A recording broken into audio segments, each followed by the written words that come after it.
Alors, bonjour.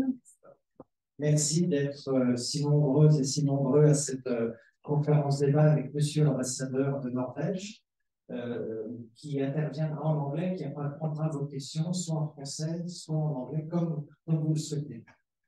Donc, Excellence, c'est un plaisir de vous accueillir à Sciences Po, à double titre. Premier titre, vous savez que votre Premier ministre est un ancien diplômé de Sciences Po. Le Premier ministre norvégien est un ancien de Sciences Po.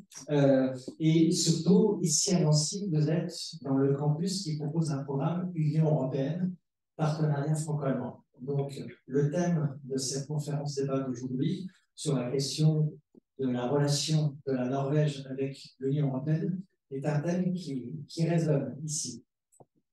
D'autant plus que c'est le hasard. On est dans un autre amphithéâtre, mais comme il y a une vidéo, il y a des personnes dans le monde entier qui suivent votre conférence, puisque c'est organisé par les alumni de Sciences Po, co-organisé par les alumni de Sciences Po. Est-ce que vous savez le nom de cet amphithéâtre? Non. Bruxelles. Bruxelles, nom d'une des capitales de l'Union européenne. Alors, j'assure d'ailleurs dans ce cours, dans ce amphithéâtre, un cours sur l'Union européenne. Et la vie politique des institutions, et à plusieurs reprises, on a parlé de la Norvège. Donc, on a parlé des États membres, du processus d'admission. Et donc, ils le savent parfaitement. Donc, la Norvège a refusé à 2 reprises par référendum, donc c'est le peuple norvégien qui a refusé en 1972 et en 1994 d'adhérer donc à l'Union européenne. Donc, la question qu'on se pose quand même, c'est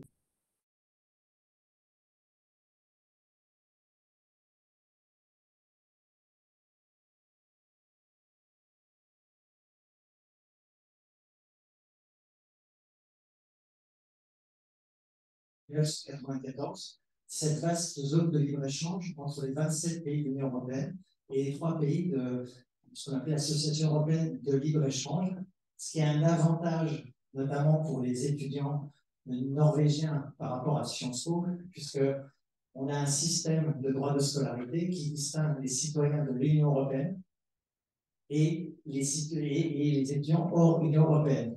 Or, avec cet accord de l'espace économique européen, ils bénéficient des mêmes droits et des mêmes avantages que tous les citoyens de l'Union européenne. Et parmi eux, il y a des étudiants qui sont en 2e année qui peut-être, en posant des questions, souhaiteraient effectuer le 3e année en France, puisqu'on a des partenariats dans 2 universités, l'université d'Oslo et l'université de Bergen.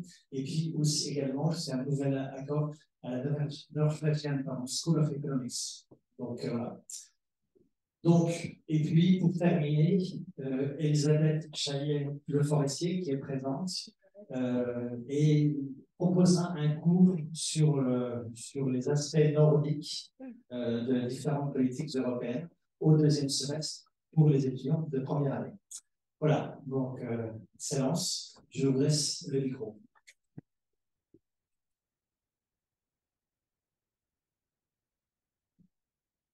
Merci, monsieur le directeur. Et je pourrais même ajouter un 3e aspect, c'est que moi-même, j'ai fait partie des études à Sciences Po à Paris.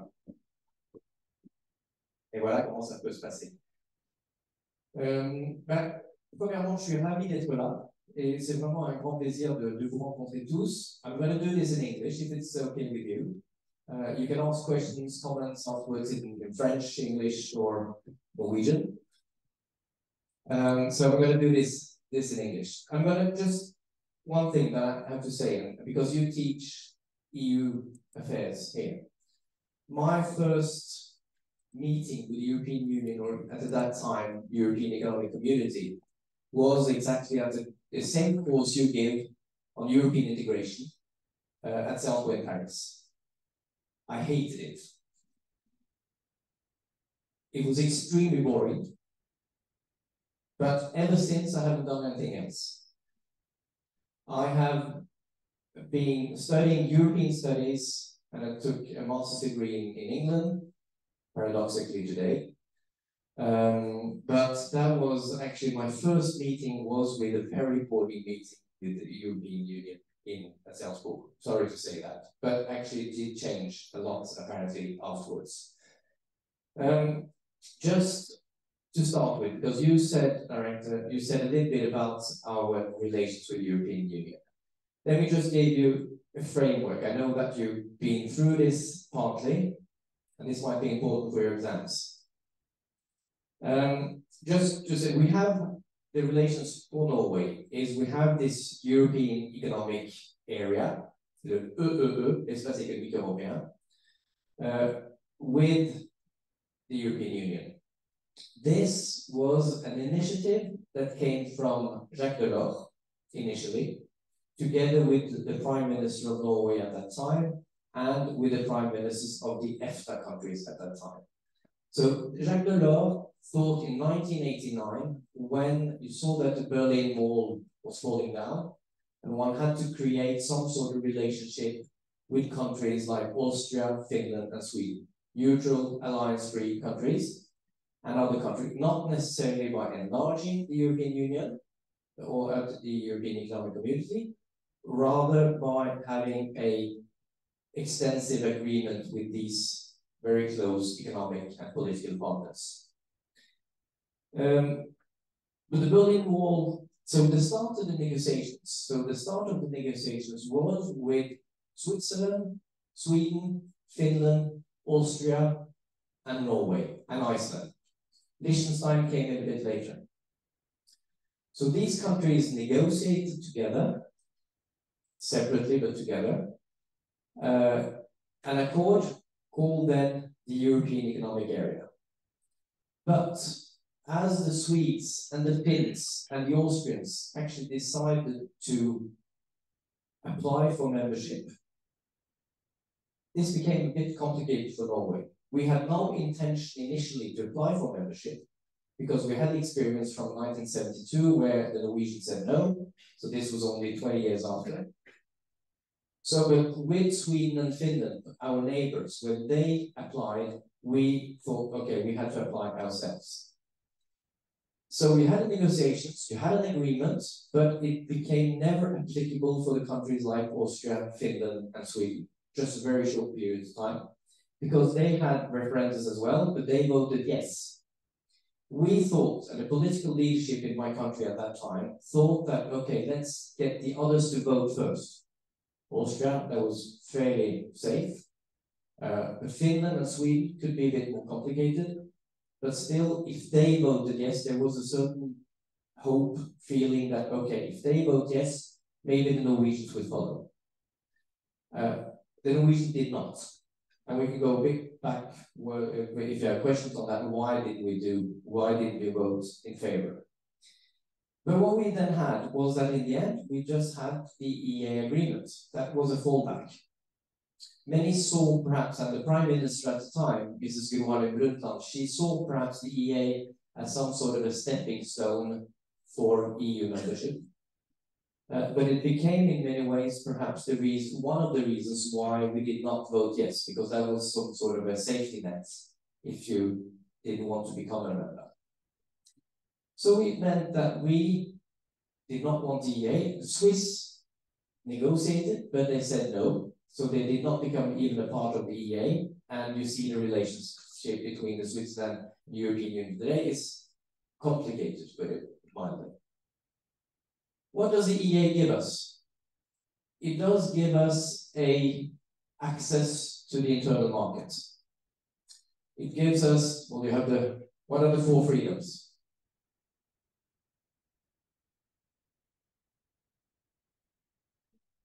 Movement. What else? Capital, goods and services. So we have that, basically. So it's about money, it's about people, it's about money, and it's about services. So it means that all EU law, all acquis in the single market, what is pertinent to the single market, is transposed into Norwegian law after a certain procedure.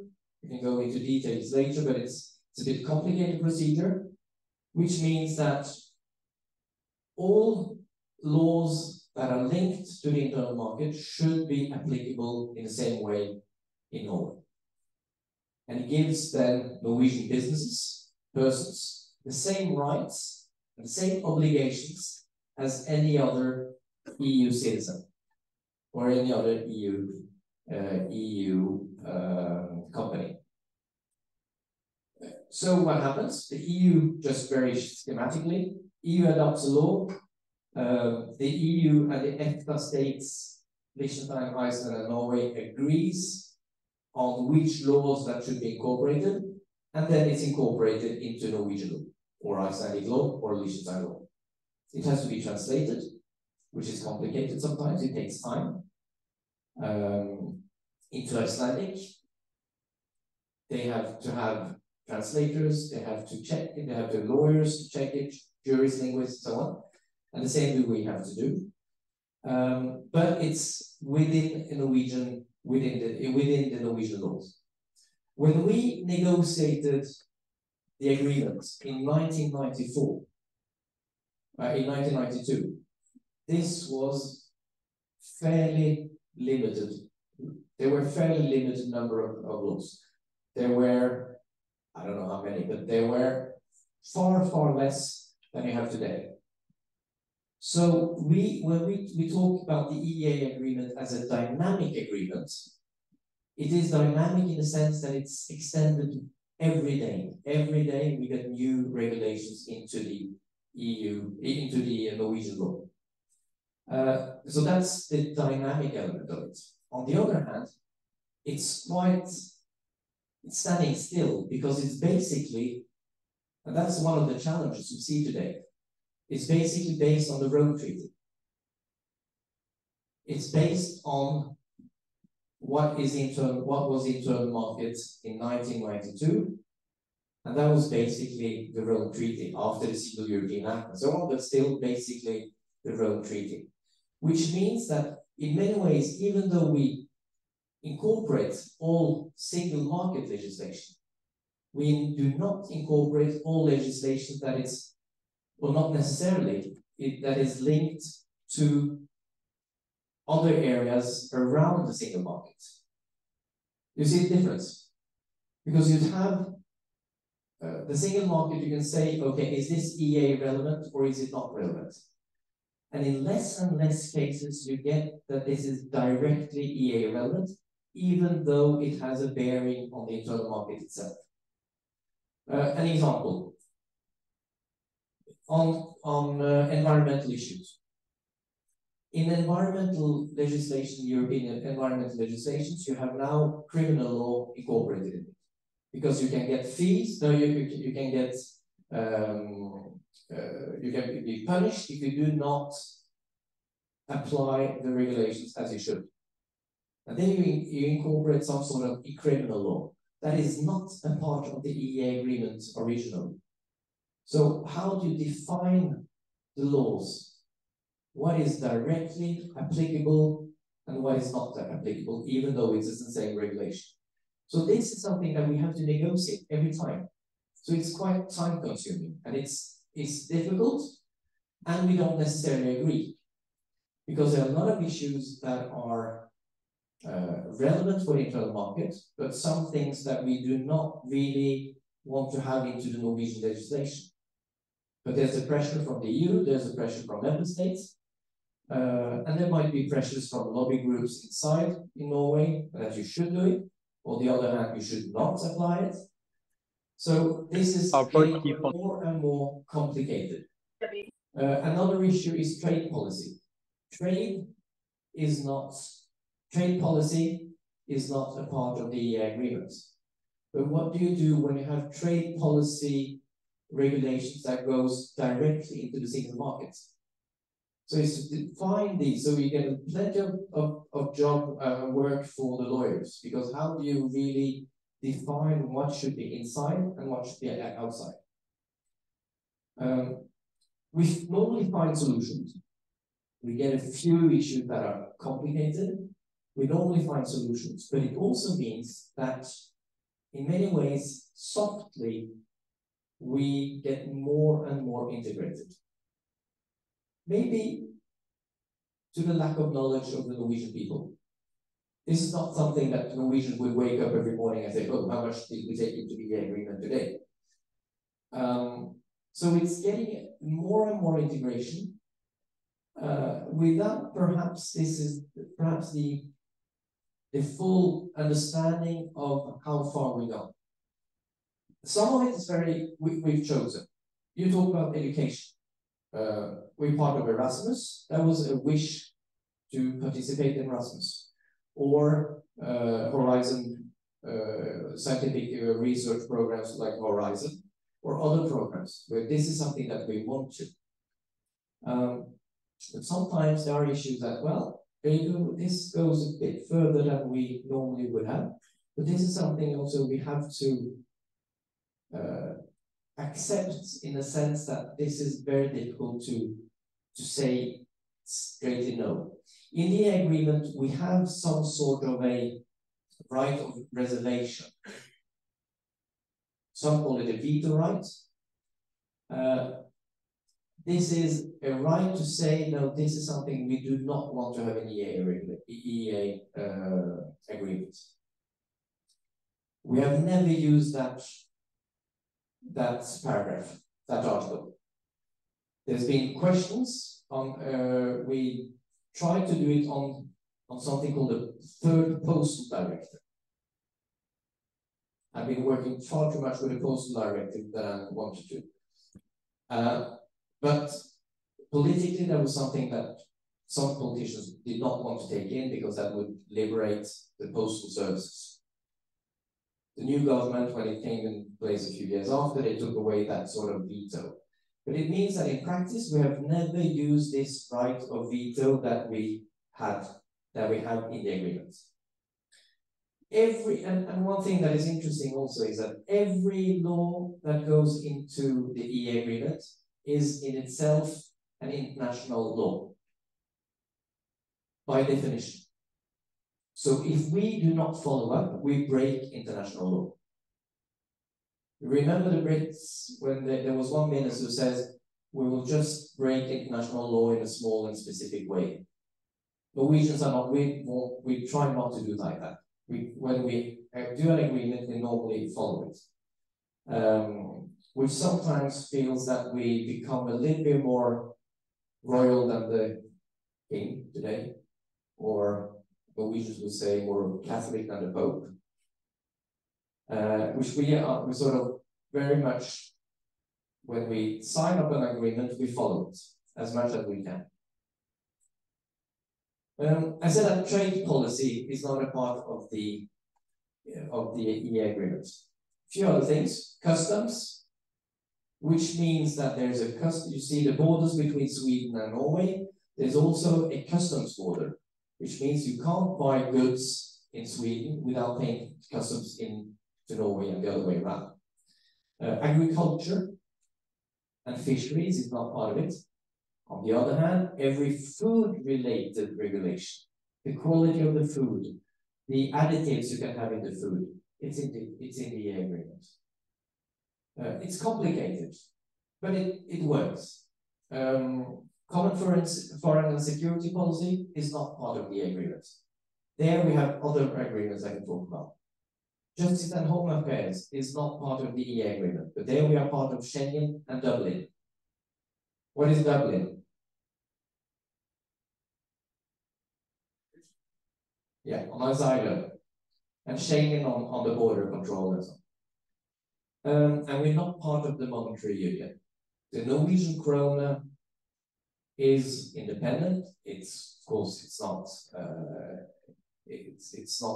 not directly linked to the euro, but so we're not part of the euro zone.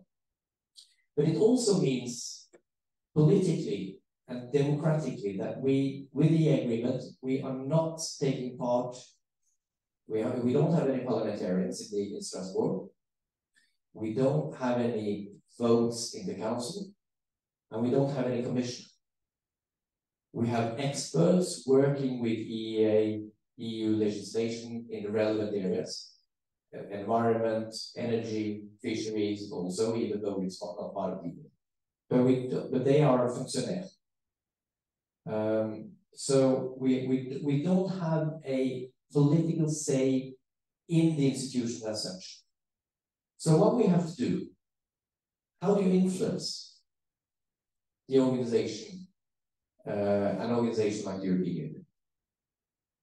It's by diplomacy, lobbying in many ways. It's really in many ways to try to be ahead as much as we can. But it does have its challenges, and this is something that the British will notice and are noticing. We have, in one way, have to work twice as hard, because not everything is coming directly to us. We have to find the information. We have to know what happens. What are the new initiatives coming from the Commission? What sort of legislation can come up in the future? What are the processes in the trilogues? What will the commissioners propose? How will the member states react and so on? So we have to follow. We don't get it automatically. We have to work for it. Just a few areas of perhaps, can say a few words on the close relationship. I took just in a home affairs through Schengen and Dublin.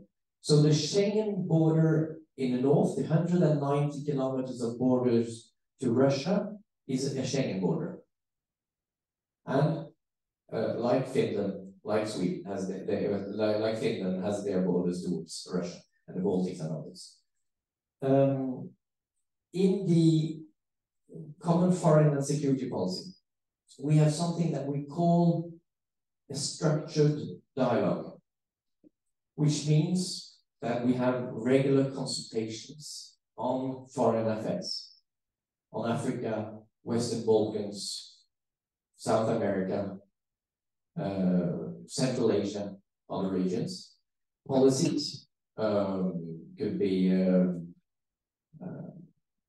international relations in general. So we have a dialogue there, but more important, which is important in itself, but even more formally, is that we also align ourselves to most, I would say 90% of all the declarations from the European Union, and even more importantly, the sanctions. The sanction regime towards Russia from the European Union, we follow that fully. So we apply all the sanctions there. And that is quite important. At the same time, we also take part in the European Defence Fund, the PESCO programs, the European Defence Agency, the coordinated and cooperating of the making and the purchase of ammunition now for the European Union and for Ukraine. So a lot of the initiatives under the CFSP we participate in. However, we have to then have agreements on each of these areas. That's an important thing. The other thing I would mention, I think that's not least topically now, and that's our partnership with the European Union on the green transition. On the green transition, we believe that the EU, first of all, is an extremely important partner for us, but we also believe that Norway is an important partner for the European Union. Energy-wise, maybe some of you know that I think the figure is around 40% of the consumption of gas in France coming from the North Sea and the northern areas of Norway, which means that is extremely important. But also, we believe that we have minerals that could be important for the future. We have solutions for storing carbon, CO2. We have possible industries for batteries and so on. So all in this green transition, we believe that we are a valuable partner for the European Union, but the other way around as well. The European Union is an extremely valuable partner for us. So we try to find agreements, texts, documents to sort of align and to coordinate and to cooperate with the European Union. Health is another issue. Hadn't it been for the European cooperation in the health, it would be difficult for Norway to get vaccines. Just one example, practical example that I was very much involved in myself. Just after COVID broke out, beginning of March, we had, there was a regulation coming rapidly from the European Commission that said that you can't export medical equipment, gloves, masks, protection suits and so on, not outside the European Union. That was a huge problem for us because they probably forgot. Honestly, I think they forgot because I don't think they thought of, because this was happening so quick, but it meant that you had trucks coming to the border of Sweden, not being able to enter into Norway, or rather exit from Sweden, without the right permission. So my job, and together with my colleague in Stockholm and my colleague in Brussels, I was then responsible for European affairs in the Ministry of Foreign Affairs. We called to the different institutions in Brussels and in Sweden to say, you can't do this. We are now entering a phase where the hospitals will not get gloves. So it became extremely serious. Within a few days, you would not have any gloves coming in. We managed to change that regulation with good diplomatic work and with an understanding and with help from Swedish friends, Brussels contacts, and so on. So this was very concrete action we had to take, and a very concrete result of having a situation that sometimes is not well known, because many people do not exactly know what is the EEA, what sort of rights, what sort of obligations you have. So this was very concrete.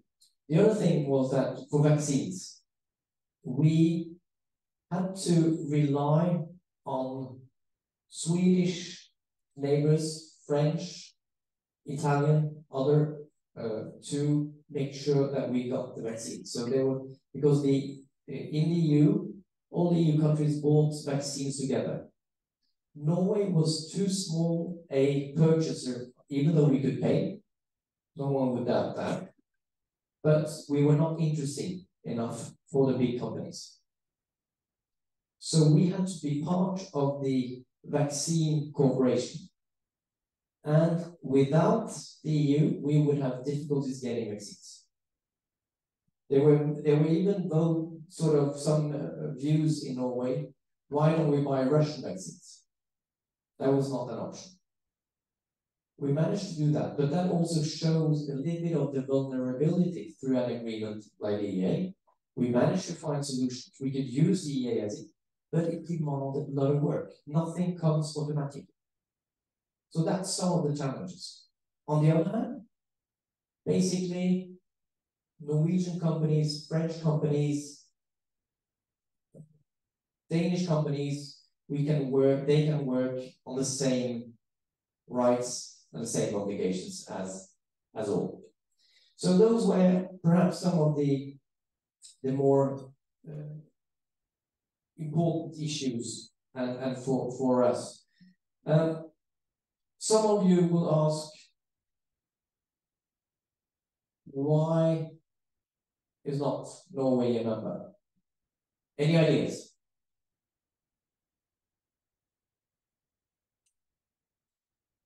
Is fisheries? 1 point. I waited for that one. Yeah. Okay, let's start with the first one. Fisheries was one important issue particularly in 1972. Just one reminder, just historical reminder.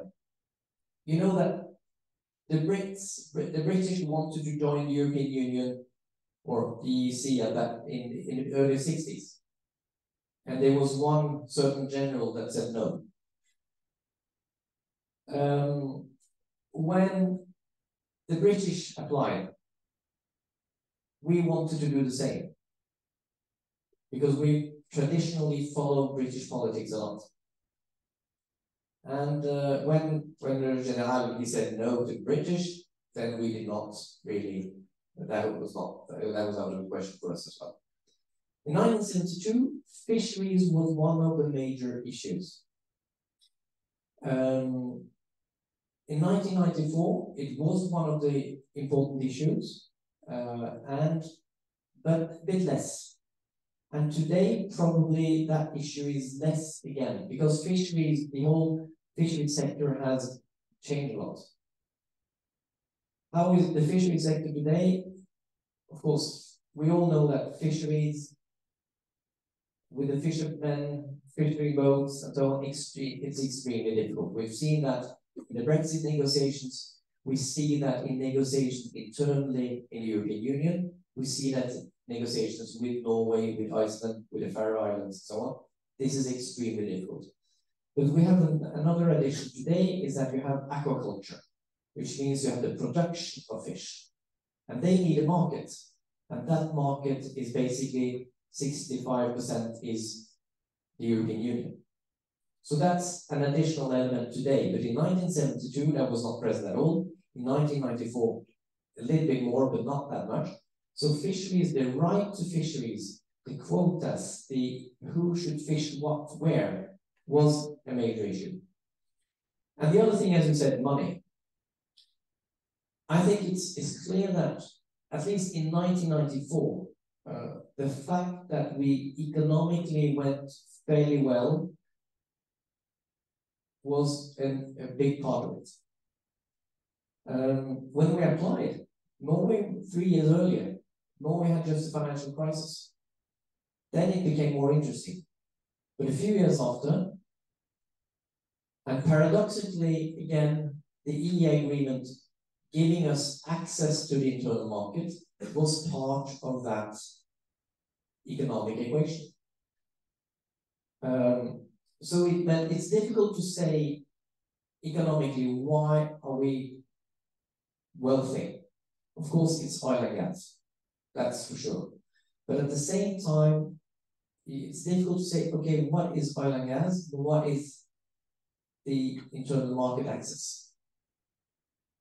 So together, that gave Norway, and has still given Norway, a very strong strength today.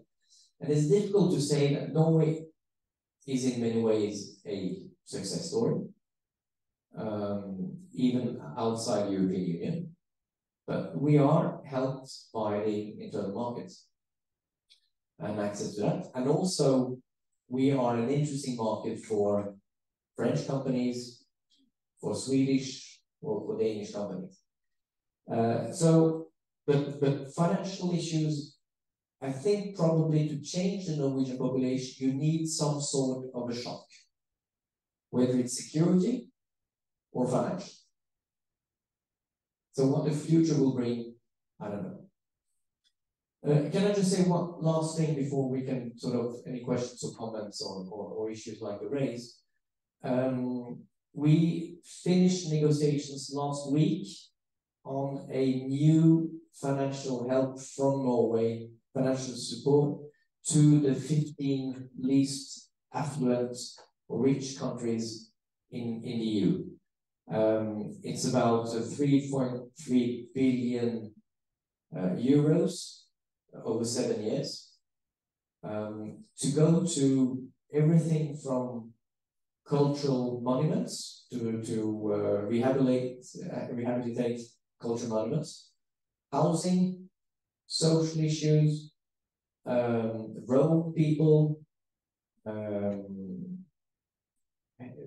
fight hate speech, all sort of social, softer issues in many ways. No bridges, nothing, no big infrastructure, but more help to the NGOs,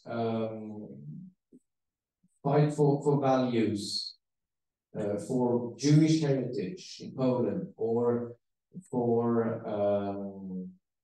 freedom of speech in countries like Bulgaria or others. So that's an agreement between the 3 EEA countries, Norway, Iceland, and Liechtenstein, and the European Union. That has to be ratified now by all partners, but at least we've got now because this has been a difficult issue for a long, long time. So it means that we can sort of continue to do that, which is a good thing, in order to make these countries also even better prepared for cooperation and European integration as such. So I'll stop there and open up for questions and comments, and do it in French or English, whatever you like.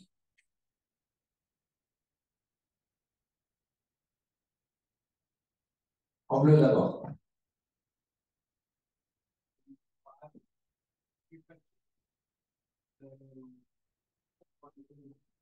In what way did Brexit in relation to Norway and the EU, if it had any impact?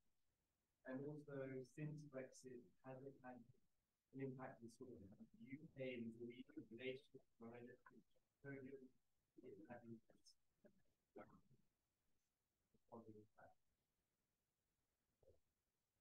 Did those participating on link, did you hear that?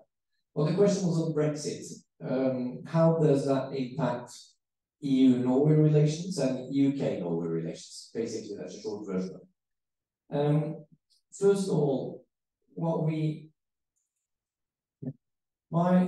I started my job as Director General for European Affairs on the 1st of July 2016. The referendum was, even at some bit further, but before, but that was the referendum was on the 23rd of June, if I'm right. Okay, so with that, no one really thought that it would become a no or a yes to go out. And what we do. So we set up a intergovernmental group to work on what will the consequences of Brexit mean. Economy, trade, education, social welfare. What happens to the rights of the Norwegians living in the UK, building up rights through the agreement on social affairs? What will be the consequences of energy? We lose suddenly an ally in the EU as an energy producer. All these we had to map all the consequences. We did that fairly quickly. And the other thing, okay, what do we do? What sort of agreement do we do with the UK? What will happen on the fisheries? Suddenly, when the UK goes out, you suddenly get a fisheries zone on the British side that used to be an EU zone. We negotiated with the EU, not with the UK and the EU. Now we have to negotiate with all. What are the consequences of this? We did not have all the answers at all. So we had the discussion, okay, should we go for a comprehensive direct agreement with the UK and not waiting for the EU and the UK to agree in one way or another, or not? We had internal discussions. I was very clear that we had to follow the EU. That was my clear view, because the EU was definitely the most important partner for us. The UK was important, but the EU was far more together. But countries like Sweden and Germany that are very important commercial partners for us, France increasingly now. How to do this?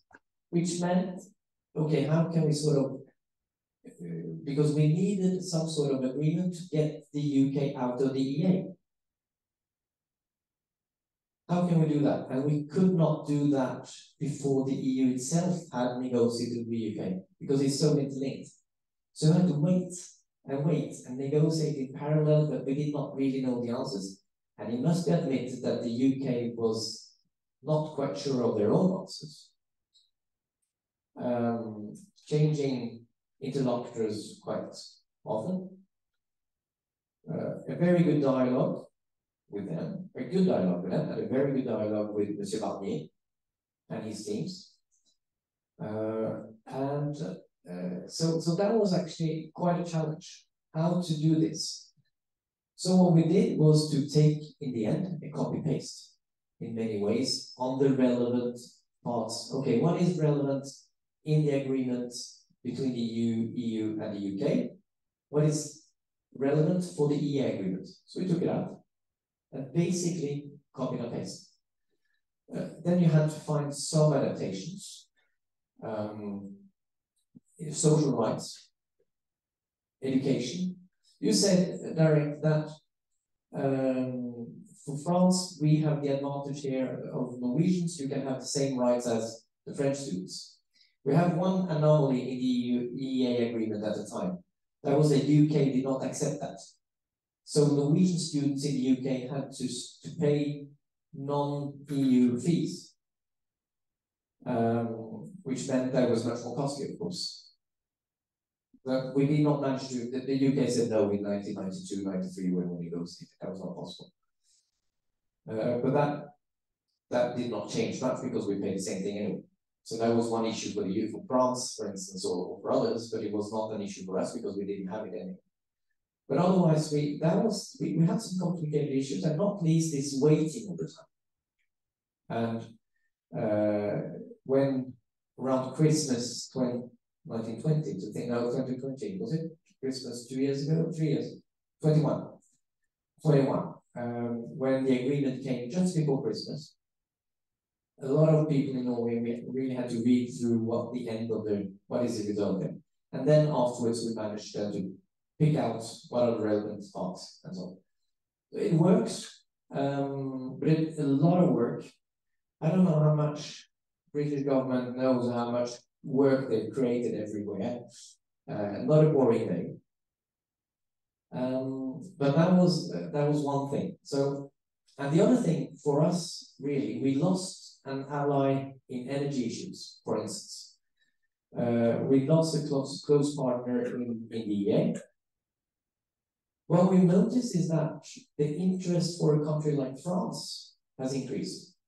We see businesses establishing themselves in France rather than England or the UK. And I think there is a Brexit effect of that. Not all to that, but of course that's one thing. And the relations between Norway and the UK, they remain good. They are close. We have strong historical ties and so on, but it's still, and Norwegian students go to the UK, but it's a bit more complicated, like for any French student or for any Dutch student. But it has, we said very clearly that this was unfortunate that the UK wanted to exit the EU. There were voices, we should do the same. Let's see, we should do a Norwegian exit of the EA. Quite strong voices. But when they saw how complicated this is, because this is entanglement of détricotage, you have to really try to when you eat spaghetti, try to find out one or two. It's complicated. And I think that woke a lot of people up. Oh, this might be not a very good idea to go out of the, or to stop the agreement. So politically, it has an impact in Norway as well. No, few voices are really seriously talking about exiting the EA. On the other hand, few voices are talking about joining the EU. That's another issue.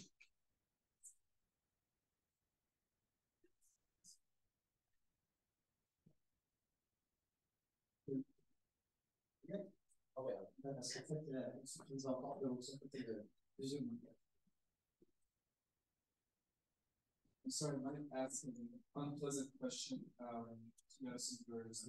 European elections in June, and let's say I'm a typical French or European elector, might turn to the far right. So Norway has one of the largest exclusive economic zones in the world. You've allowed commercial mining in your waters.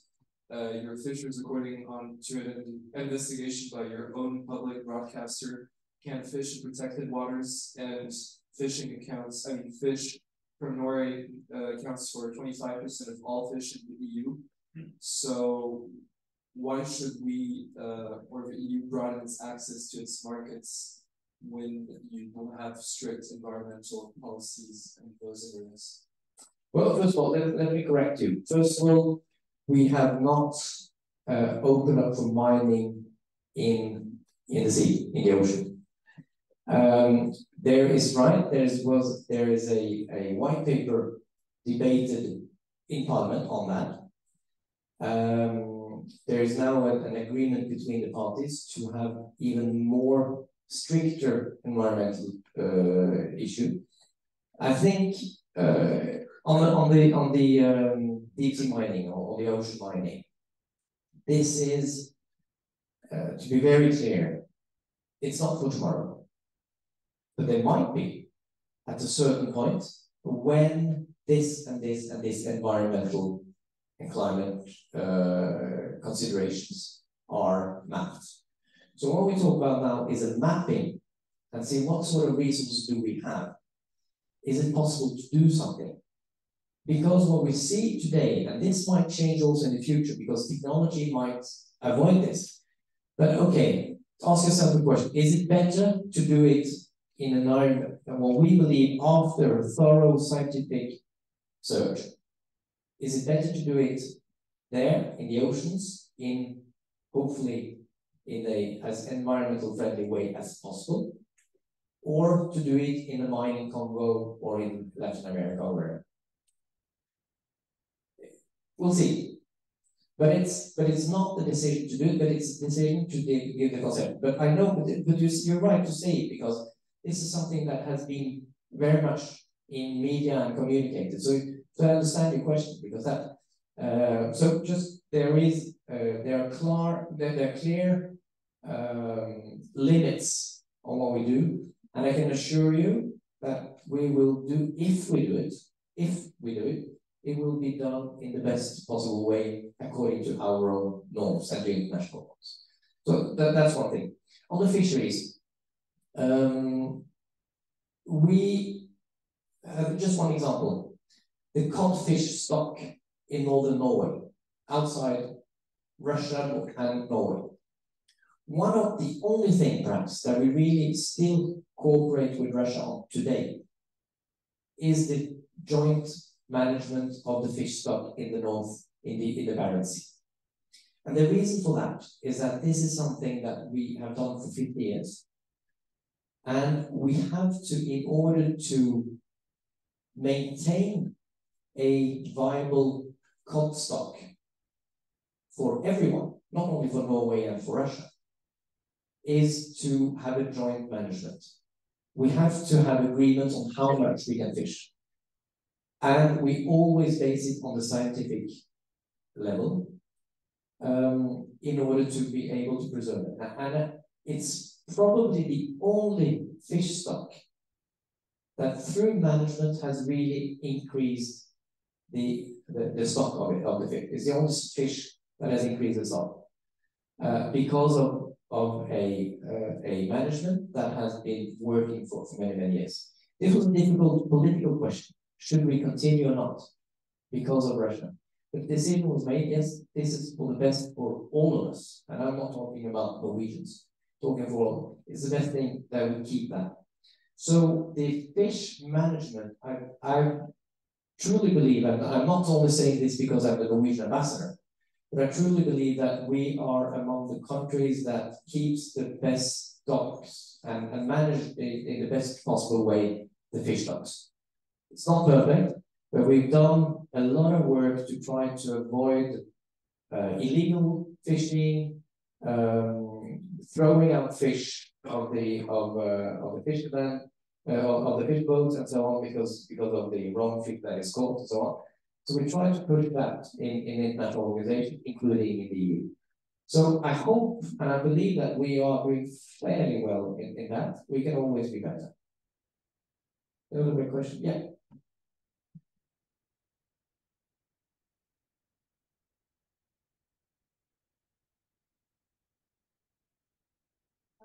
a question regarding the minorities, Sami people and also Finnish Sami people living in Norway. Is there an agreement with Sweden and Finland, or maybe, are in this region also regarding the European Union to protect Sami people? And also, you mentioned the trade agreements and that people have to pay taxes when they bring goods from Sweden to Norway. Is there something that protects some people and some culture? Because it's not only in Norway but in Scandinavia. Well, you have something called the Codicil of the Lapse for the it's from 17-ish something, 1776, I can't remember. For the Sami people, because the Samis that's the autochthon population, the population that lives traditionally in the north of Norway, north of Sweden, north of Finland, and Russia.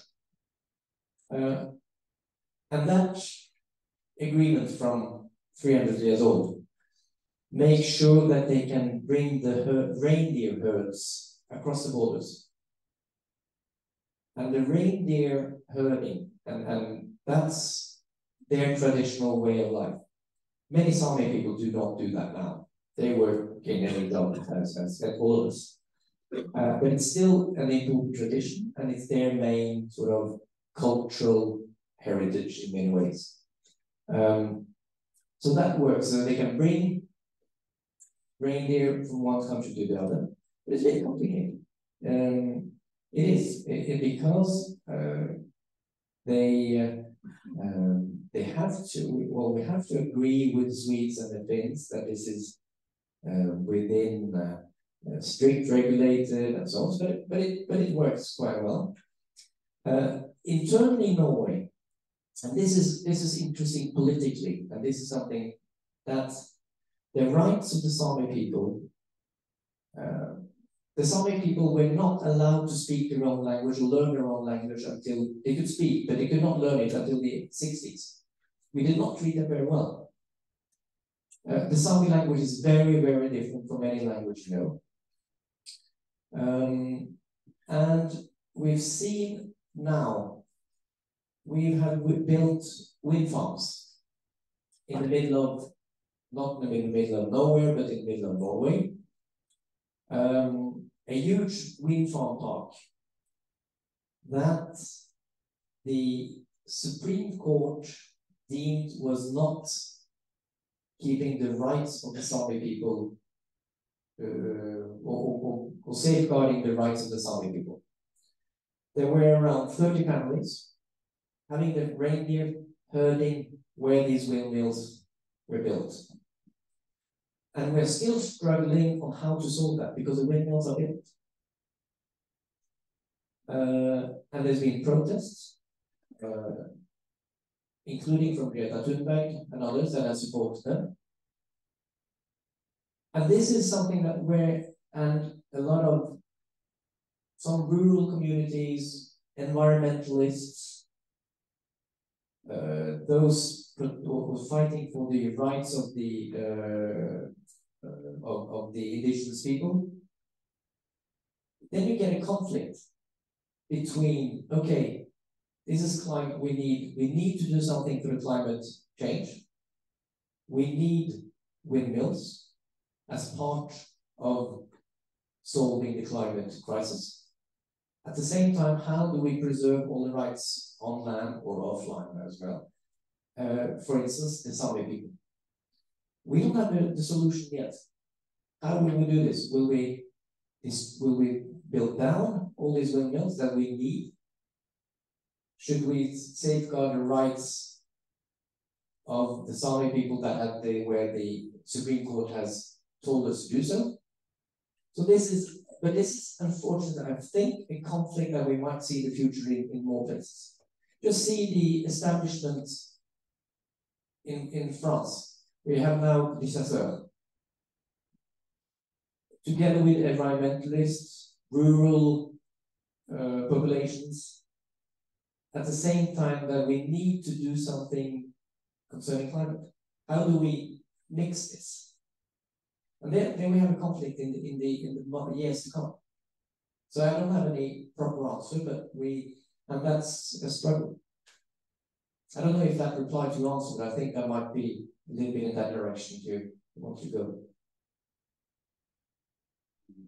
Une question, parce que vous avez dit souvent, oui, mais une négociation with EU. Est-ce que du coup, les négociations se passent plutôt à l'échelle européenne ou est-ce que vous avez aussi à l'intérieur de la France plutôt un rôle important ou est-ce que ça vous enlève un peu de votre travail si les négociations se passent toujours entre plus et la Norvège? Je crois qu'il y a quelque chose qui est important, ça c'est comme ça partout, c'est que pour beaucoup de choses passent à Bruxelles, bien sûr, mais Bruxelles n'est pas un sous-vide, n'est pas un processus tout seul comme ça fermé envers les influences des autres pays, parce qu'il y a les États membres finalement qui décident. Donc pour nous, et mon rôle ici, c'est aussi d'essayer d'influer les autorités françaises. Et ça, on doit faire dans toutes les capitales, disons, qui ont un rôle dans les différents domaines. Par exemple, on a voulu participer, j'espère qu'on y arrive, dans la coopération sur la cité. On veut participer sur la coopération d'espace. Et là, il faut aller dans les capitales pour vraiment promouvoir nos opinions, nos demandes, ce qu'on peut apporter, surtout. Ça, on peut pas toujours. Et ça, c'est un peu une tendance norvégienne. On veut toujours avoir quelque chose, mais on peut rien donner. Et ça, il faut qu'on comprenne. Et ça, on comprend, mais on ne peut pas toujours demander. Il faut montrer qu'est-ce qu'on peut apporter. C'est pas une solution qui est bien pour la Norvège, mais c'est une solution qui est bien pour l'Europe. Et ça, il faut toujours montrer. Ça, c'est pas toujours dans des ministères, différents ministères qui sont en Norvège, qui regardent un peu leur point de vue. Mon rôle et mes collègues au ministère des Affaires étrangères, peut-être un rôle où ils doivent voir un peu plus global quelles sont les choses que nous, on peut apporter pour avoir cette coopération. Par exemple, sur l'espace, on a un port d'espace à Andøya dans le Grand Nord. On a les satellites, ou les contrôles de satellites basés au Svalbard. Tout ça, ça apporte quelque chose à l'Union européenne aujourd'hui. Donc pour nous, pour montrer qu'on a une valeur ajoutée, il faut montrer ça pour avoir quelque chose. Ça, c'est normal. Et donc ça, c'est toujours un petit peu, ça je me souviens à Oslo, c'est qu'il faut montrer aux autres ministères que oui, mais on ne peut pas demander sans rien dire quelle est notre valeur ajoutée. Donc oui, les capitales, certaines capitales qui sont plus importantes d'autres, j'ai le privilège de servir dans une capitale où on a tendance à avoir une certaine influence. Et une autre chose, c'est aussi de voir quand le président de la République a des initiatives à l'échelle européenne, ici, ça c'est important qu'Oslo le sache. Parce que ça, un jour ou l'autre, ça viendra à Bruxelles.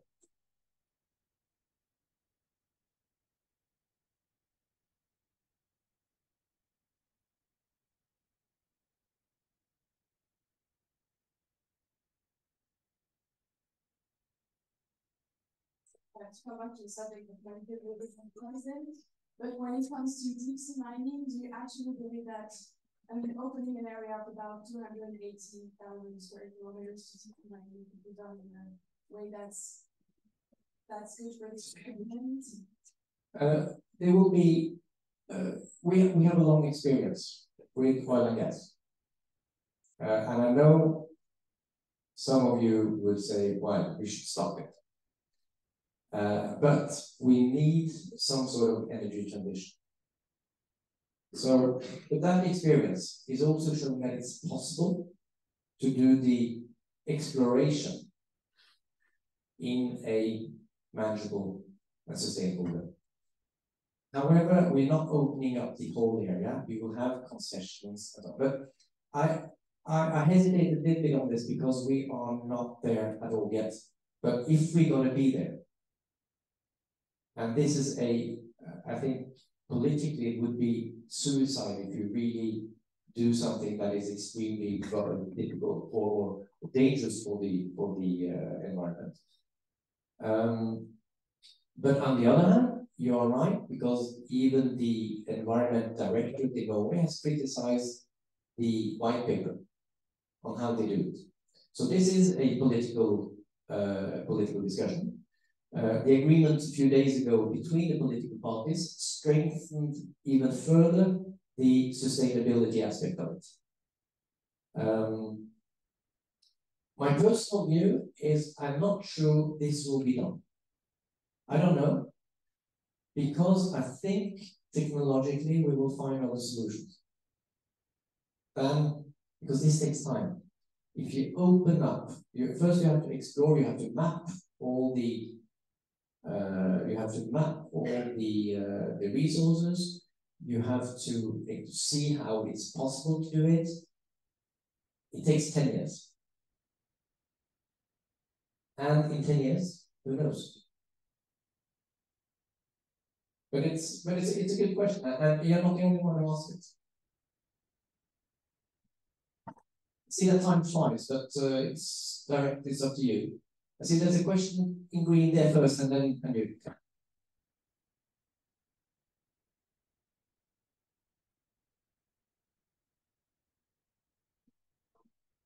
So I was wondering how Norway applies the European Union sanction plan with regards to the citizens who are allied with the Russian cities of Kiev and Harrisburg.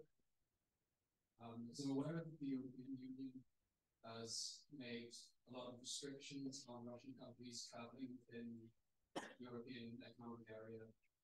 And I'm not quite sure how that applies in this particular context of the visa-free area. It's a good question. First of all, it's what we call the Svalbard archipelago. But it's a bit special there that you have two settlements in many ways. Russian.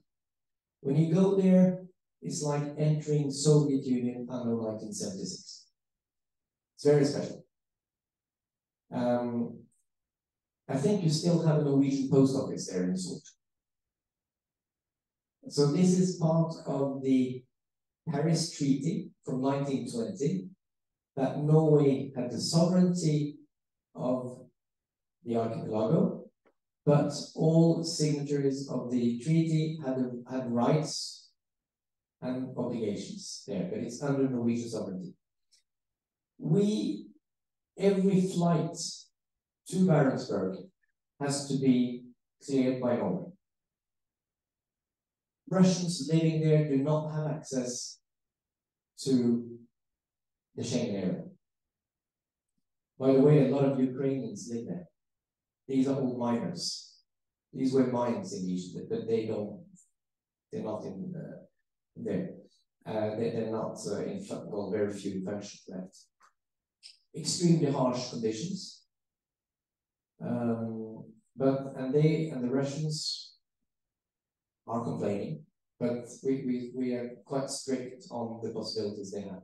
So they cannot go back and forth as they want, and they cannot go to the mainland just as they want. So there are restrictions, but it's a very, if you haven't been at Svalbard, it's a very special place. It's the northernmost university. You have French scientists, you have Chinese scientists in the Svalbard archipelago, and Niels. It's extremely interesting, and it's a place where we can observe the climate change every day. Negatively, unfortunately, because that's the impact where we have where the impact is 4 times higher in the Arctic areas than in other areas. Shall we have the last question? Or yeah, we will continue. No? What's up? Quel est votre timing? C'est bon? Allez-y. Bon, alors, qui n'a pas posé de question? Comment si vous laissez le micro à la limite? Voilà.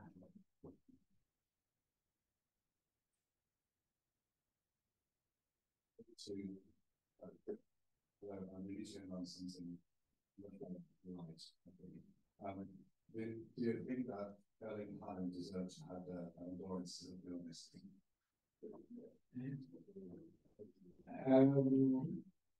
My daughter is extremely interested in football.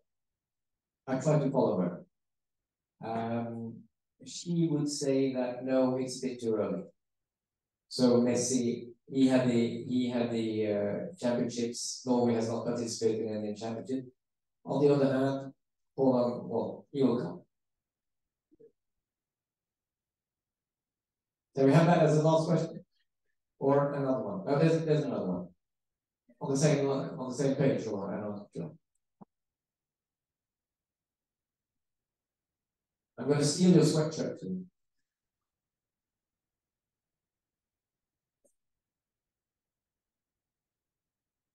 So, from what I understand, you have many civil servants in Norway since you have to manage all the discussions with the EU. So my question is, where do they go to university?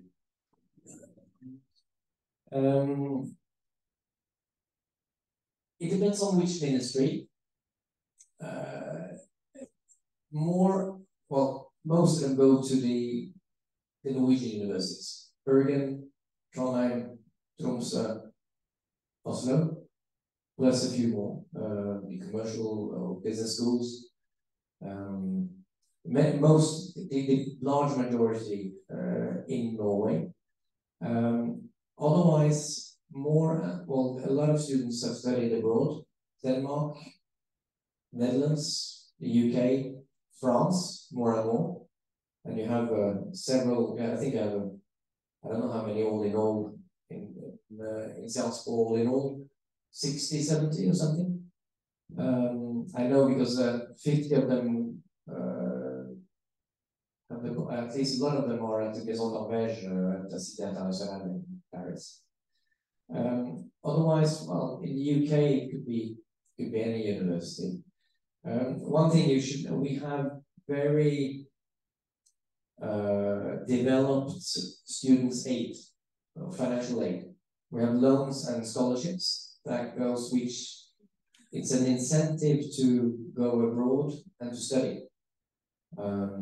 It's heavy now for them because the Norwegian krone is quite weak, so it's costly for them to live in the UK or in France or in the Eurozone. So they go to many different places. It's not one university. But I think, for instance, in the Ministry of Foreign Affairs, I think most of us have some sort of background from abroad. I myself from France and the UK and Norway. I think that's an advantage for doing the job I have. I can only recommend that. Go abroad for a shorter or longer period of time. I think that would be helpful for all of you. I know it's not about Norway, it's more personal question, but as you're an ambassador, what's your daily life and what's your occupation and what kind of job do you do? Like, what's a typical agenda for an ambassador? Be lost, and I don't have a very good answer because it's varied. Well, today I'm in Oslo. I'm going to meet a mayor afterwards. Help me a little bit. What is it? No, it's extremely varied. What does an embassy do? It's political affairs. So it's like, as you asked a question about, some of you asked a question about the, if you have to sort of lobby towards the capitals on EU affairs. That's one part of it. Yesterday, I had a meeting on the situation in the Middle East with the Elysee Palace. We can have, so that's a political part. Yesterday evening, I was at a concert with the Norwegian pianist Leif Ove Ansnes and the Paris Philharmonic. It's part of it. You have economic and commercial activities, sort of trade promotion to help sort of opening doors a bit. one thing, and this is, I'm saying this a bit silly, but the world likes titles. An ambassadorial post opens door. It's stupid, but it works. The advantage you have is I can call anyone I want, basically. And they pick up the phone. I exaggerate a bit because I'm not an American ambassador. That's different. Have you seen the series Diplomat? Well, if you think it's like that flying in with a private plane into London and go and run up these stairs up to the British Foreign Minister, it's not exactly like that. At least not for a Norwegian ambassador. But I can help Norwegian companies, but I can also, an important part of my job is to sort of combine different issues. I can talk to Norwegian companies to convince them to sponsor a cultural event. The Munch exhibition, Musée d'Orsay, for instance. Or, so it's culture promotion, it's commercial promotion, it's political promotion, or it's political work. And one thing that is important, which I'm not on a daily basis very much involved in, but it's an extremely important part of what an embassy do, is consular affairs. That should not be forgotten. We have to safeguard the interest of Norwegians in France, or Monaco. I have Monaco also. If a Norwegian gets in trouble in one way or another, the embassy should not do everything in order to help that person, but we could offer some assistance, some advice. If a Norwegian gets in trouble in prison, he has the right to talk to the embassy. If you get that happens, you get passports and all that. I don't do that on a daily basis myself, but if you get, and that happens unfortunately quite often, a psychiatric patient that suddenly ends up in France and in hospital. Who do they call? They call the embassy. What to do with him or her? If there's a death, you have to help. Okay, the link between Norwegian police, French police, things like that. Regular, what we call consular work. In a situation of crisis, if there's an explosion, you can be sure. Just one example. Some months ago, there was an explosion in a building in Marseille.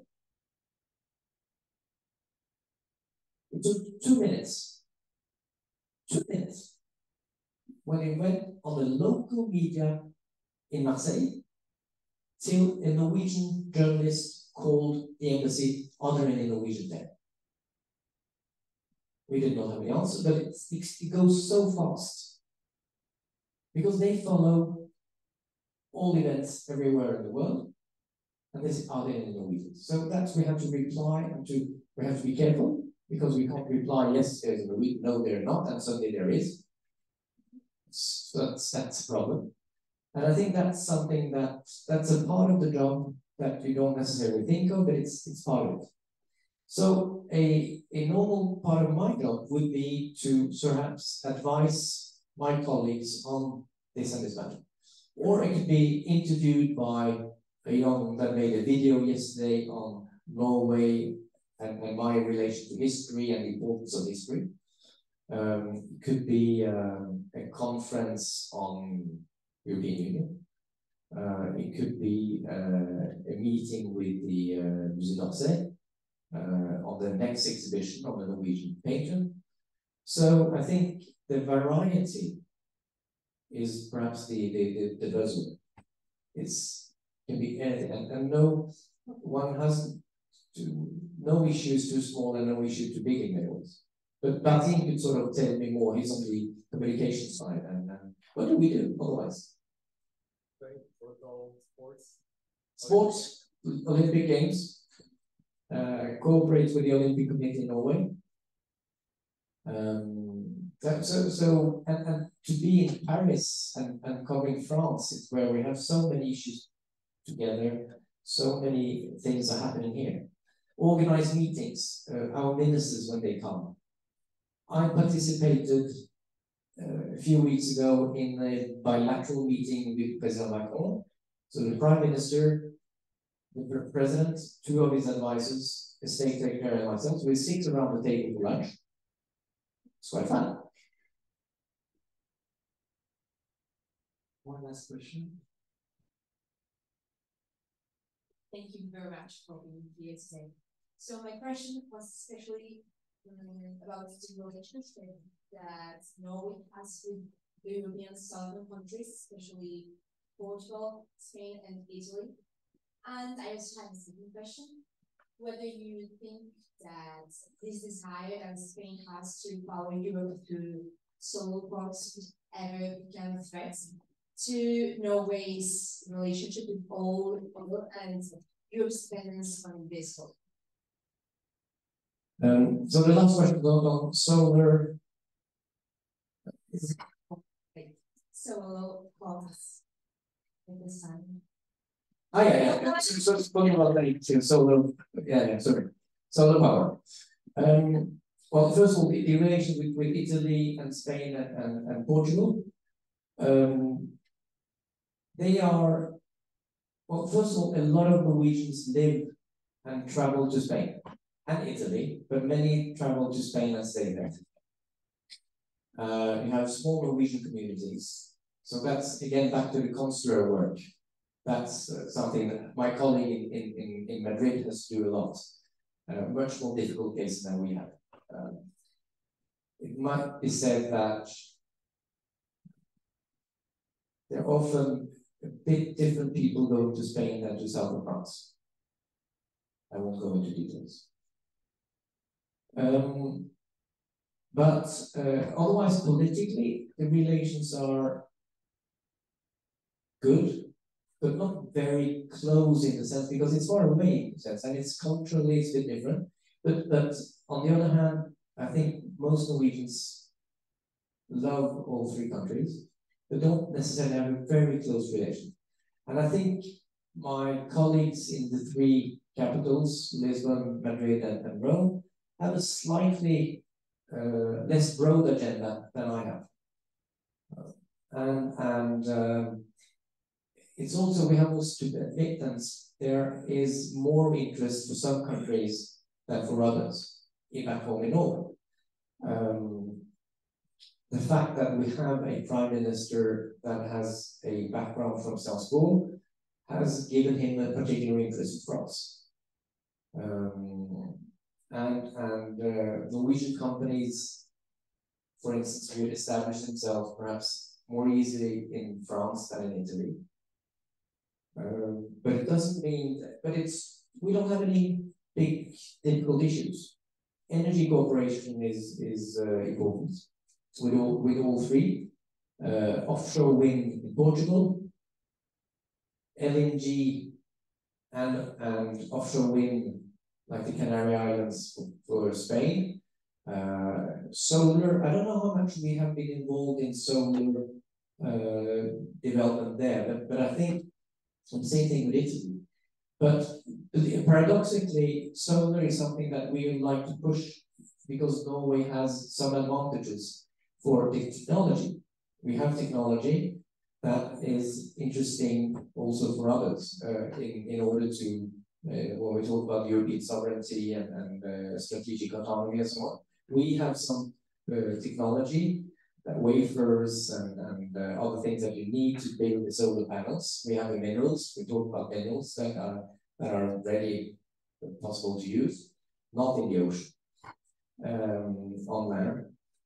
So there is a cooperation there, but I don't know how much more. But otherwise, very good but not very close. Germany is perhaps our most important partner. The UK is important, but more as the UK and not now as a non-member of the European Union, but it's still very important.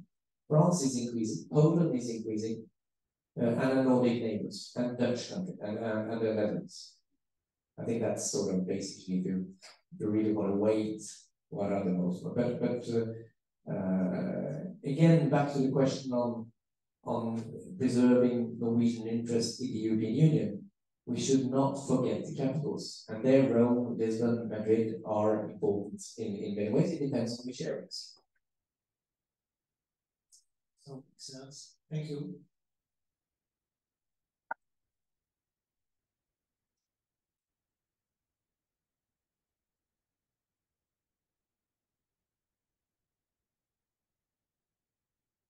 Thank you, Olivia. And I'm sorry, I don't know if any of you on the online wish to go in, but just let me say a warm thanks from me and for all your questions, some of them tricky, not really. But it's good that you do that. It's just keep up that, because we need that critical sense. We need that critical sort of, that you are critical of what we do. I'm from a country where we tend to believe that we're slightly better than everyone else. So it's good to get down a little bit. So that is smiling, that's really great. No, but thanks a lot. Un grand merci à tout le monde et bonne chance à tous. Si vous voulez échanger un tout petit peu après, sans problème.